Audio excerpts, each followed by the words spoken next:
Good afternoon and welcome to Briarcliff High School. It is the 6-10 Edgemont Panthers versus the 7-6-2 Briarcliff Bears in the first round of sectional play in the boys Section 1 soccer tournament. Alongside me today is Sam Driver. I'm Eli Karp. We're expecting a very interesting game today on our hands. These teams have a lot of history, even though they haven't played this year.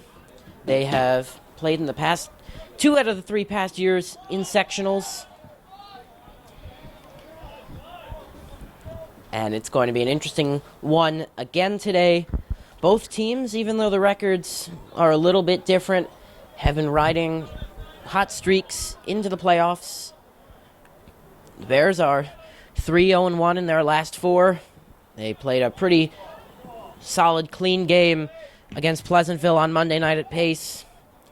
And their primary task will be beating Duke commit and Edgemont starting goalkeeper Elliot Hamill. Eric Koenig's going to slice his way into the middle. And Sam, what do we have to look for today if the Bears are going to be successful? I think one of the keys to Bears' success today will be keeping number 9 and the co-captain of Edgemont, Sarvesh Kaul, down. He has been one of their stars this season and is a big, tall, athletic, goal-scoring threat. All right, there are some of your keys to the game. Again, not many goals expected today as the Bears' defense has really ratcheted up. And Elliot Hamill, obviously not a very easy task to get a ball by him. So we're expecting a pretty low-scoring game. But then again, this is the playoffs of high school soccer, so anything can happen. And there on defense, as you see, one of the prime reasons the Bears' defense has been so good lately is the safety net, Alex Leahy, the mid who was moved back to center back in the sweeping changes with about 4 or 5 games left in the regular season. It did not start off well with a 3-1 loss versus Pleasantville, but after they've had some time to train and some time to practice and really have some game situations with this new defense, it has looked good. Leahy has shut down every number 1 he's faced, and he'll look to do it again today. And Briarcliff will be the beneficiary of an early call as Matt Cohen was taken down. The officiating was of question on Monday night. For a while, it seemed like the refs might have been watching a different game, but hopefully as the players gear up for this one, the refs have too. And that one swung into the box, and Hamill's got trouble. But it squirted out past the box. It's Alex Quebeca who's been doing a lot of the facilitating in midfield. Eric Koenig, he's going to release a shot, but didn't get all he wanted on Hamill. That was about as easy as he'll see today.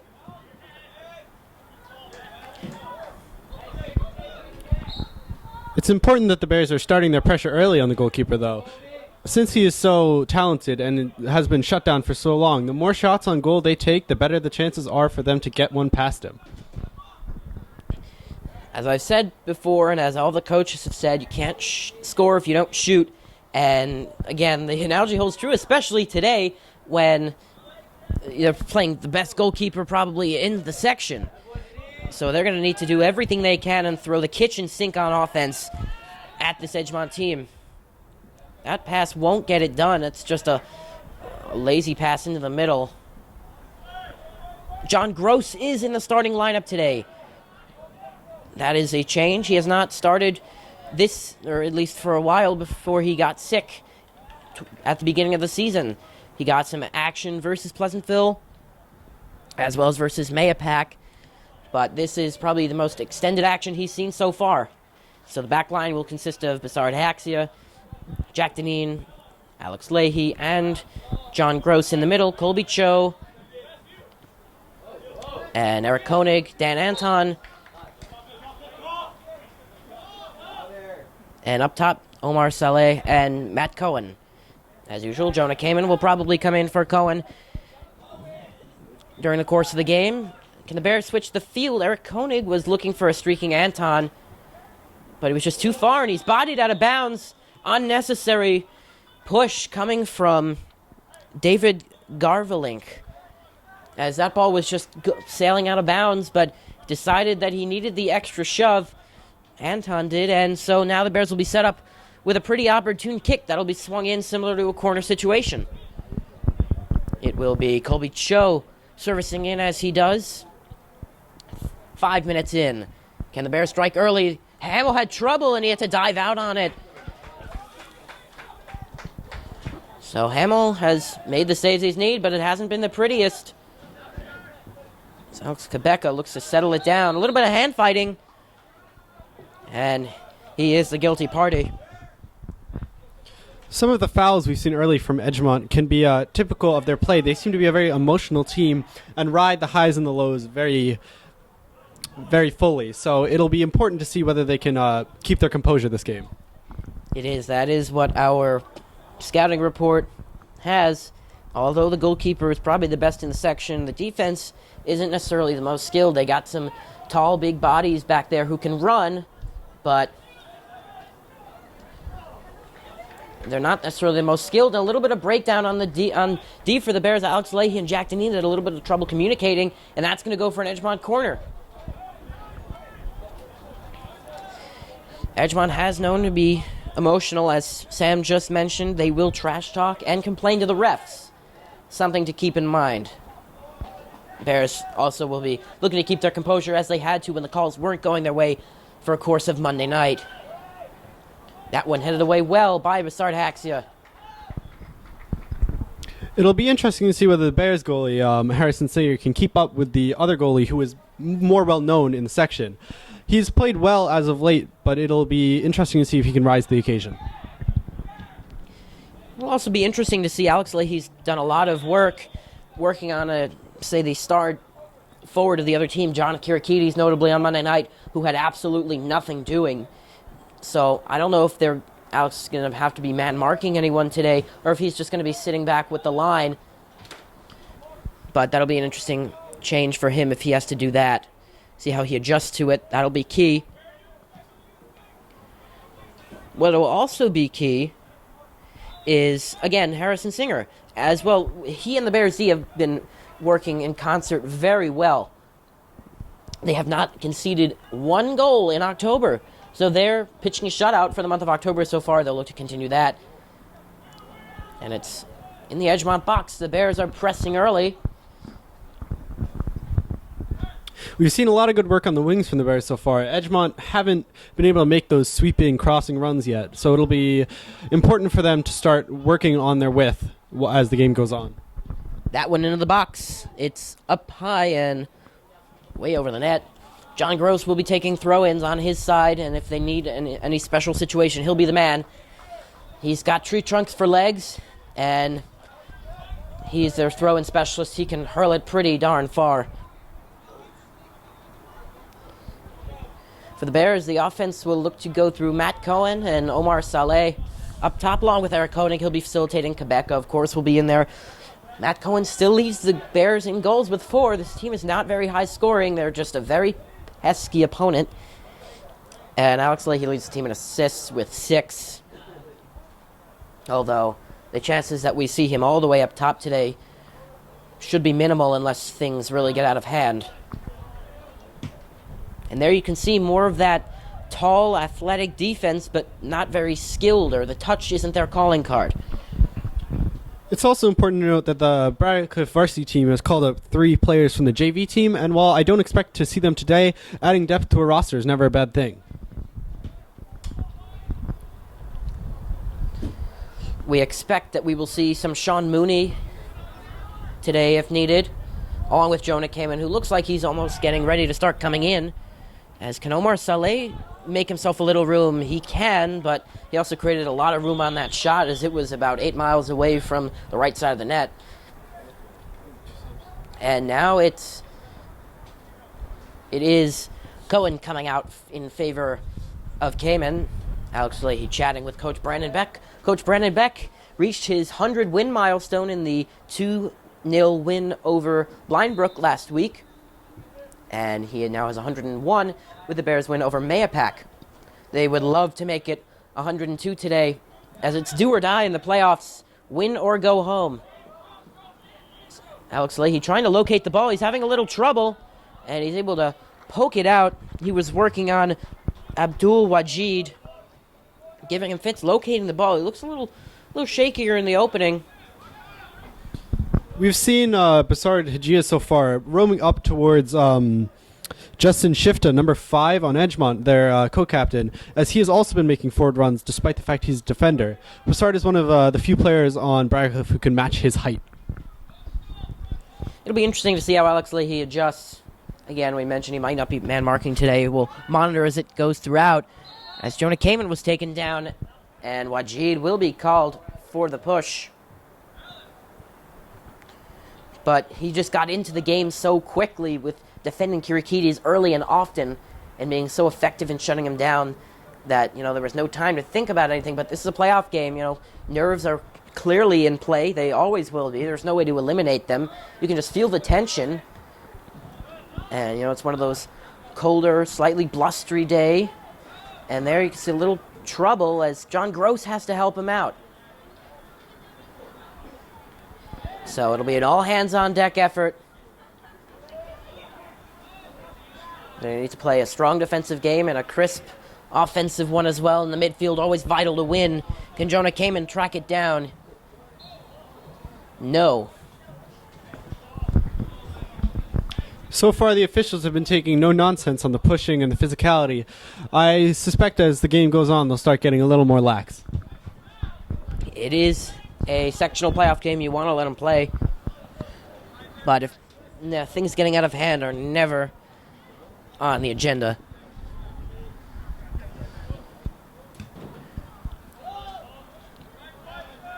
Saleh tracking it down. So they're just going to try to shield it out.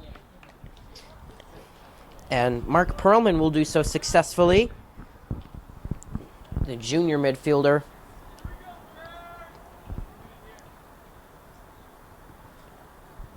And you can sense everyone is just on edge. It's quiet in the early going. We're 12 minutes in.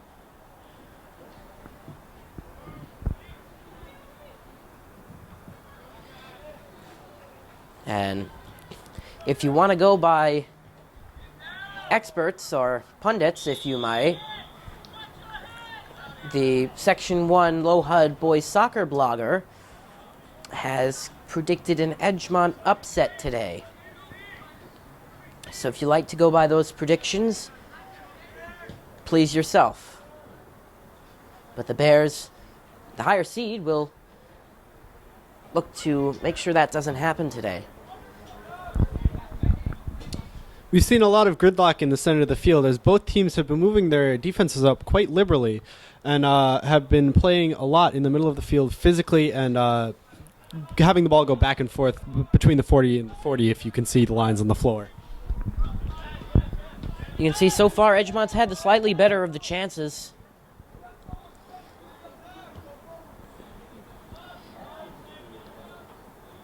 And it's pretty much been a couple Edgemont chances, and that's about it. The Bears had a couple chances earlier, but Elliot Hamill was able to thwart it.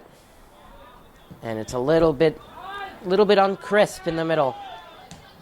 Sard Haxi is going to just tap it up in the air. Jonah Kamen going to have to locate it if he wants to go forward.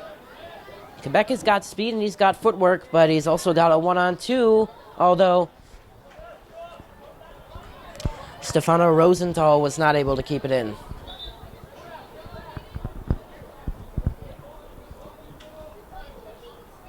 Sam, to break down this Edgemont D and get enough grade A chances away on Elliot Hamill, what are the Bears going to have to do to open up those lanes as Kobe Cho is going to give it to Eric Koenig?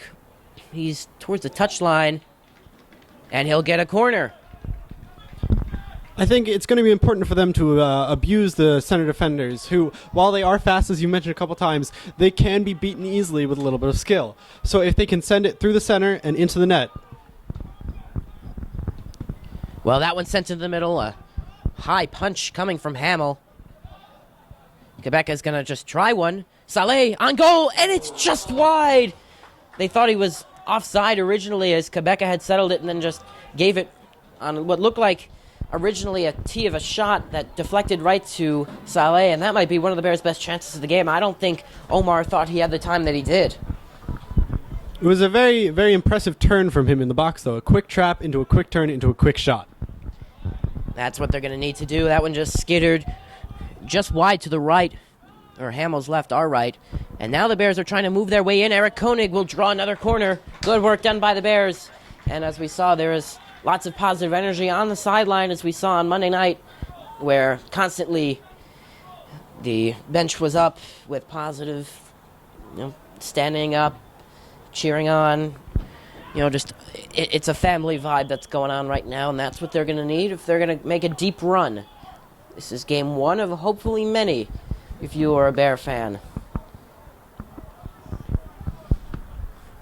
One thing that scouting report does have on Elliott Hamill is that he has trouble with low-driven crosses and the near post. That time, Hamill was out, but it was poked out by the Bears. Hamill's taken to the turf a couple times so far, and what they do have to watch on the goal kicks, the Bears do, is that Hamill likes to self-kick it to himself and then, launch off, so they have to pressure him. Although, it doesn't look like the nearest player is even 20 yards away. The Bears set pieces so far, while the ideas have been good, the execution in the final part of the cross or of the corner has been lackluster, and they need to get that up. Edgemont looks to go forward, but good defending from Haxia.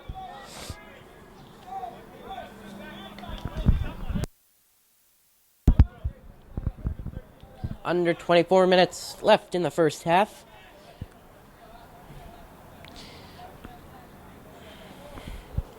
This is Perlman with the throw. And it's a long one down the side, or near side, and Jack Deneen will roll it out of bounds. The leadership on the field from the Bears so far has been excellent. You can hear many of the players barking orders and making sure everybody knows where everybody is.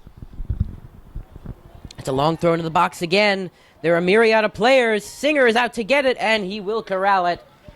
Ref telling the Edgemont forward to, pipe it down a little bit. Once the goalie has possession, don't rip it away. And the question is, can Saleh start forward? The idea is that the Bears don't want to be isolated on offense today where they leave a 1-on-3 because they're not going to win those battles. And Saleh is going to be given a rest. Cohen re-enters.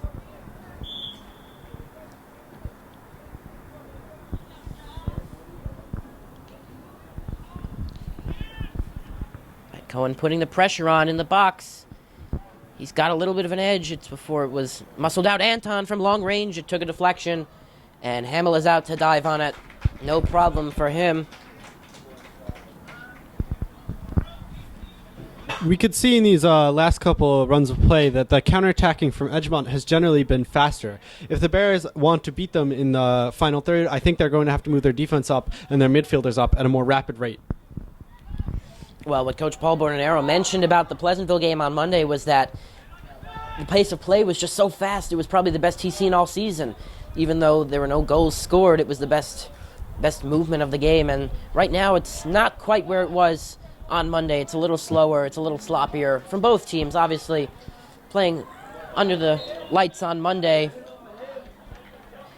was obviously a rousing experience and probably very exciting, but this is more anxious than exciting, as it's do or die, win or go home.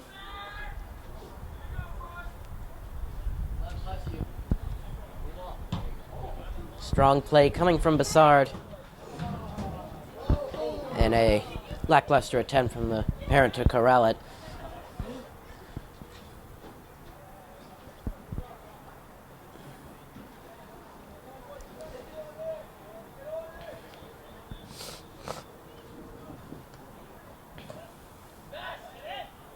At time, Bassard being aggressive and coming out to make the play. Can Quebeca spring Cohen? It's a one-on-one race, and he's got it down the near side, and it's flushed out of bounds. But it looks like the Bears will retain possession, or will they?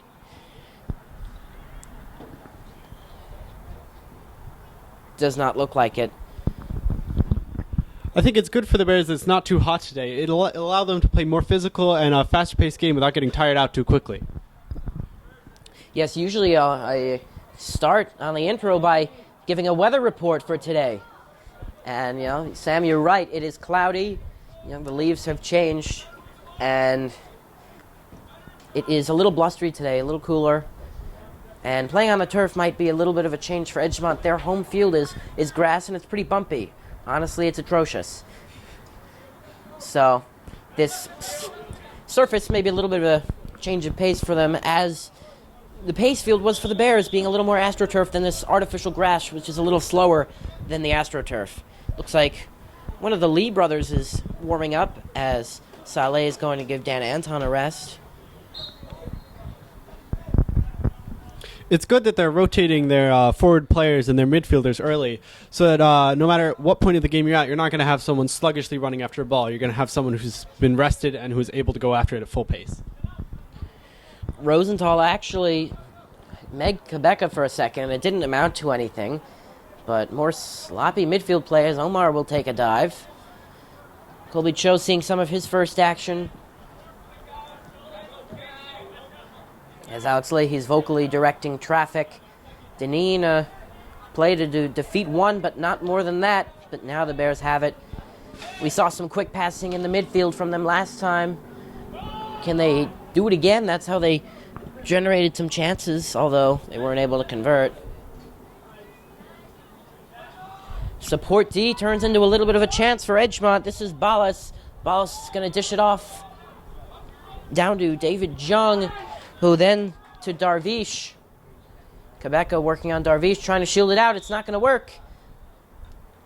But he is going to draw a foul, as Darvish was pulling at him from about all angles. It's good work from Quebeca to get back there. He was made a long run to get to that ball, and it saved a lot of stress for the Bears goalie. Alex Leahy's free kick will float out of bounds, as we are already under 20 minutes. It's been a pretty quick 20 minutes. But again, when there aren't a lot of scoring chances, things do tend to go by quickly, especially when there's just a lot of midfield gridlock, as Sam used. But now the Bears are moving forward. It's Quebeca with those crisp touches of his, and he looked for Eric Koenig on the outside with the outside of his foot, but wouldn't make it happen. Quick passing from Edgemont, trying to break down the Bears' D. Alex Leahy there to cover. He beat Haxia and then Deneen, but there's that moving of the layers from the Bears. And they will stall the Edgemont attack just for the time being.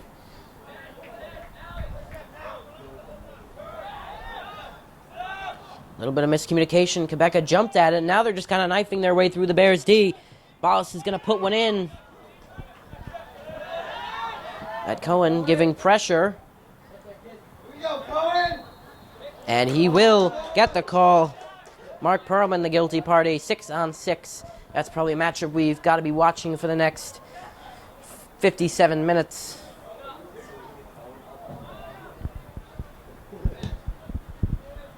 That ball over the top. It looks like everyone's just a little nervous at the moment, especially the Bears. They don't look as crisp. Quebeca's touch got him some room, but pass was not well received. Now they're moving forward. Quebeca, no hurry to get back. But they have it back again, and they have a lot of acreage.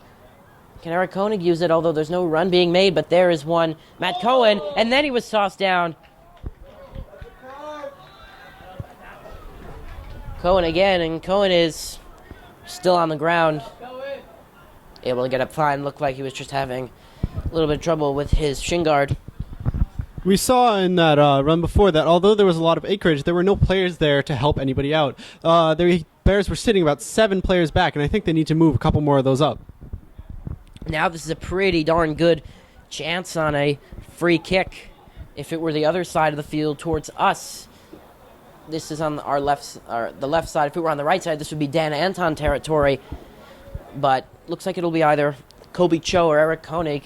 So it's tough. Hamill's a very tough goaltender, so it's hard to believe that they're going to have much of a chance to beat him on a free kick with a pretty large wall. But what strings will they pull here? Eric Koenig's going to shoot through a wall on the ground. No trouble for Hamill. Just a quick dive to his left, and he handled that pretty easily. The sound keeper. Bears are going to have to throw a lot at him if they want to score.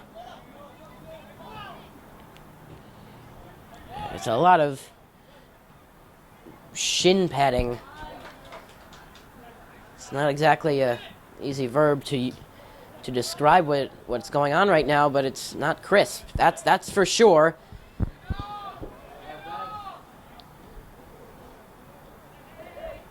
Quick movement coming from David Jung. Now it's getting a little physical. Tried a cheeky little flick, but that wouldn't work, and the miscue came from Peter Zelios. In the last couple of minutes, Eric Koenig and Jack Deneen have both looked very impressive, keeping the ball in the middle of the field in the Bears' possession, and it's created a couple chances on goal. Sam, again, I asked you this not too long ago, but the Bears really haven't been getting too many good opportunities moving forward. What do they do to what do they need to do to create a good counter or really a quality scoring chance? I think it goes back to what I was saying before, where they're sitting a few too many players back on defense. Yes, it's a sectional game, and you have to worry about conceding a goal, but you can't score one either if your whole team is in your own half. John Gross gets ahead on it.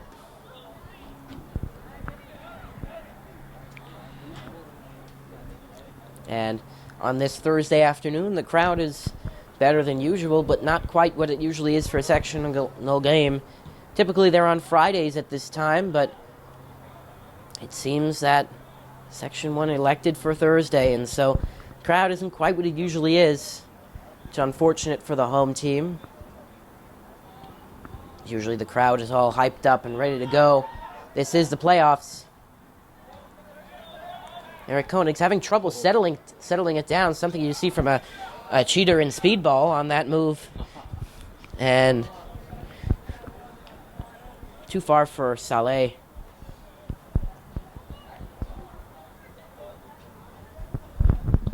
It'll be interesting to see whether the Bears have prepared any special set-piece plays for this. We saw earlier the Edgemont team was moving up to have their goalie take a far-up kick.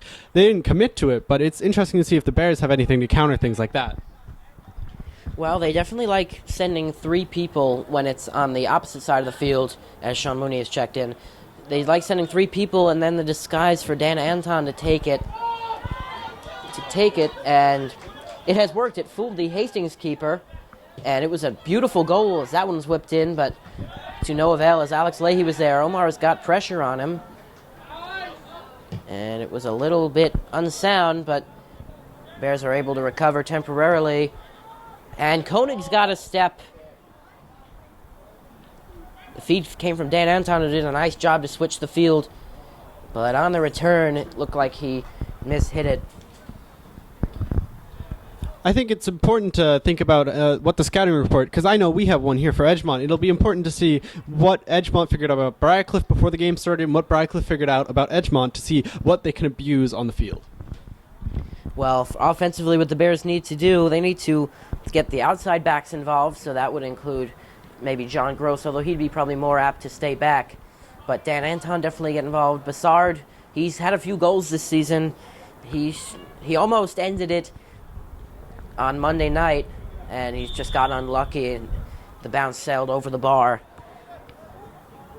And again, the back line for Edgemont, at least as it's seen in the regular season, hasn't been that good, but the Bears haven't really tested them that much early, and that's something they need to do.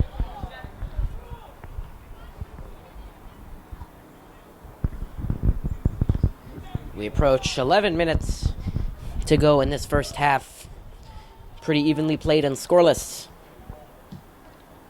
It's a long kick, and Singer is out to make a strong play on the ball. Dylan Harrigan got behind the line, but obviously they were holding it, and Singer was sound on the short hop. In the few chances on goal we've seen from both teams so far, Singer has been much more confident in his saves than the opposing goalkeeper, who uncharacteristically has been fumbling a lot of these balls.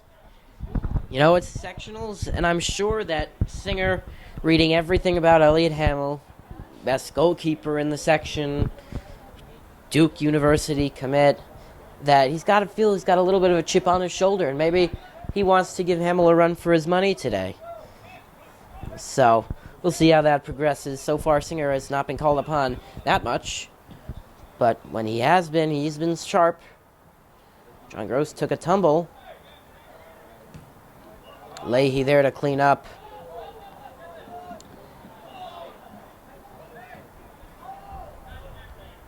Cho fighting. Now Edgemont's just going to be content to toy, but the ball was too short. Now Sean Mooney. Looks like it might have gotten a hand. The Bears have a couple times been, happy to kind of crouch down and try to have the other player climb on top of him and draw a foul, but so far it hasn't worked, and I think they need to kind of ditch that plan and move to just being a little stronger on the ball. I think that plays into a little bit the size advantage that the defense of the Edgemont team has over the strikers of the Briarcliff team. The Briarcliff strikers, while fast and while skilled, aren't able to match the height and sheer force that the other team can produce. Scarcelli's got a long one. Singer is bobbling around. They got to get it out. Singer, he's going to get it and jump on it. Nervous moments. They do have some long boots coming in from the back line.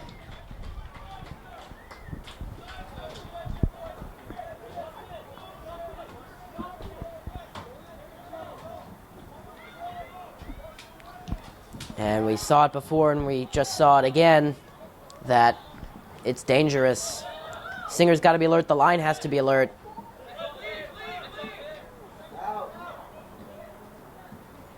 Sean Mooney, a good little in-step move to get him some space. Omar trying to do it himself. He's got through two defenders. He'll dish it off to Koenig. Can he get the return? It's a little too far, but tracking it down to he and Dan Anton. There's just one defender, and the push-off called on the Bears. They probably didn't need that. They had a 2-on-1 and possibly could have created a real good opportunity from that.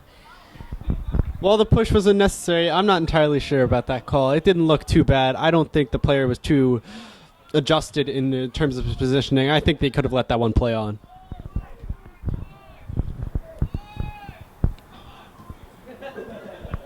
Brandon Beck always vocal, yelling, "Come on, Mooney." And the connection looking for Matt Cohen was to no fruition, and there was a little bit of the pressuring of the self-kicks. Although Cohen is, he's still there. He's not going to let him just kick it off by himself away.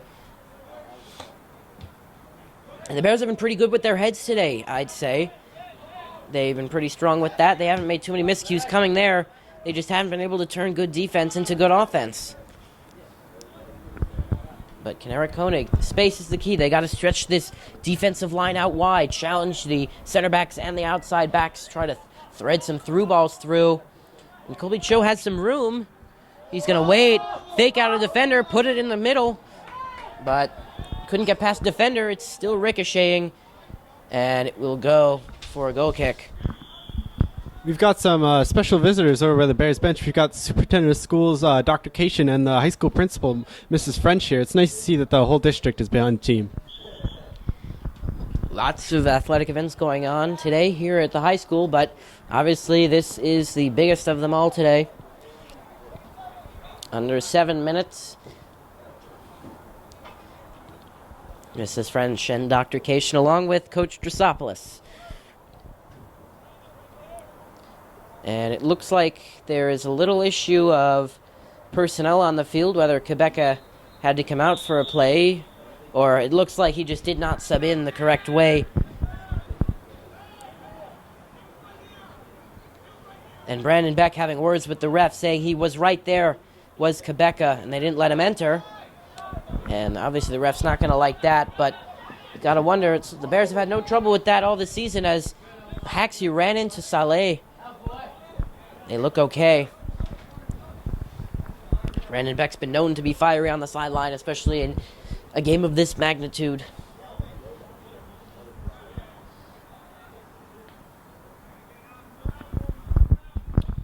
One of the Edgemont captains, Justin Shifta, looks a little bit disgruntled after that play. He thinks he got the worst of the push there. Another nice slide tackle coming from Bassard. He's made a few of those, and they've been pretty effective. Omar just trying to regain his breath. Trying to sift his way into the box was Justin Shifte. Yes, I did not know that was coming. I had to look on the name sheet. Sorry for the pun. Did not intend it. And Alex Leahy just telling Omar, hit it up, get it out of the end. And it looks like David Garvelink was having a little trouble and he fell. Anton was able to get behind, though he's got one tracking him down. And into the box, he's still working with it. Defender fell down on the play. And Anton's just trying to do it all on his own. It's not going to work. Now there's a chance for Edgemont to move. Bears have been guessing a little bit, and Bassard, he's able to get the ball. It didn't look like that's how he intended it a little when he came in, but he did get the ball, although the call is going against him. A little bit of a freak play. We see Soleil and Koenig having words with the ref there, as well as Cohen. All three of them believe that to be a fair play, and it seemed one to me as well. Questionable officiating always seems to be a hot topic in Section 1. Nevertheless, boys soccer. As that long ball be handled by Hamill.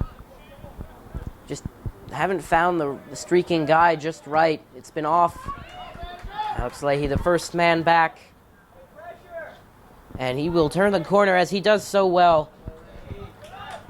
I kept commenting on Monday night with Jeremy just how well he turns the corner and can, evade the defender and just put the ball out of harm's way. I don't think anyone's done it better since a couple years ago when probably the tallest player Briarcliff's had in years, the center back Barrett Gumina did it. He just turned to the outside so easily, and Leahy looks kind of mirroring that now.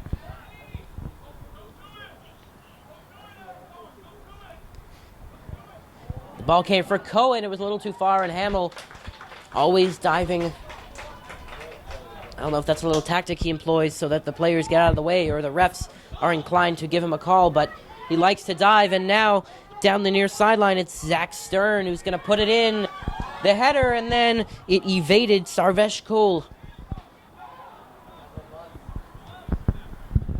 We've seen a lot of individually great play from Briarcliff in the first half, but it's been a struggle for them to string that together from player to player in order to create chances on the opposite end.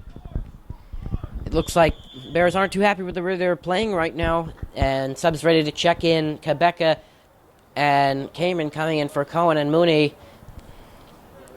Abdul Wajid and Stefano Rosenthal are coming in for Edgemont. Edgemont's mascot is the Panther. But you could hear it before, and Coach Brandon Beck said, out of the middle. They just haven't been able to do it. And it looked like Aracona might have incurred a handball, but the ref didn't see it. It's been good to see so far that they've been able to control Sarvesh Kaul. He has been almost non-existent so far in the first half. Well, so is the Bears' offense, so I guess it kind of cancels. Quebecca's going to try his luck. Although it's a 1-on-2 again, there's no passing right outside. There's the pass to Omar. And they'll draw another throw in again. So they're moving. They're advancing the ball deeper and deeper towards the Edgemont net. And now John Gross will be shifted to our side of the field. Thrown came to Bassard. Gross again, he's going to put it into the box. But no one there to receive it and put it to feet. It's dangerous if the Bears give up a counter here. Quebeca, he put the pressure on, so he's able to stall that for the moment. Deneen couldn't turn around as he was all the way up there. Obviously, they're keeping Alex Leahy back. The human safety net to catch those fish on Leahy Island. That stretch of play looked better there from the Bears. They've been moving aggressively more towards the end of the first half. I'd like to see that continue in the second half. Well, it's time for Zach Stern to enter the waters of Leahy Island, and he will make his way in.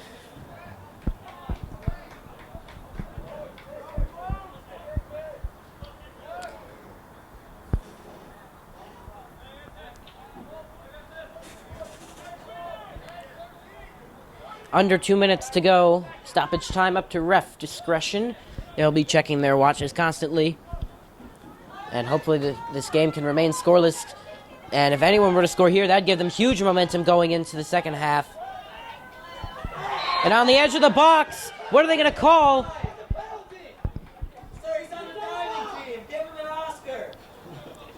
Some interesting calls from the ref. Who's going to be given the call? Looks like Edgemont's going to get the benefit, as it looks like Alex Leahy was cited for it. It will not be in the box, which is huge, but Edgemont is set up right on the edge of it with a pretty generous free kick. So it came in and was deflected. No chance on goal, but that is certainly a little nerve-wracking for the Bears defense, especially Alex Leahy, who's been so strong and has been very clean in the time he's played center back. They're going to try a short corner. The Bears have to be alert, and they missed it. Edgemont did, and so that is how the half will end. Pretty stalemate in first half. We'll end with a scoreless on the scoreboard, and Sam and I will be back to call second half action of this sectional playoff game in a few moments.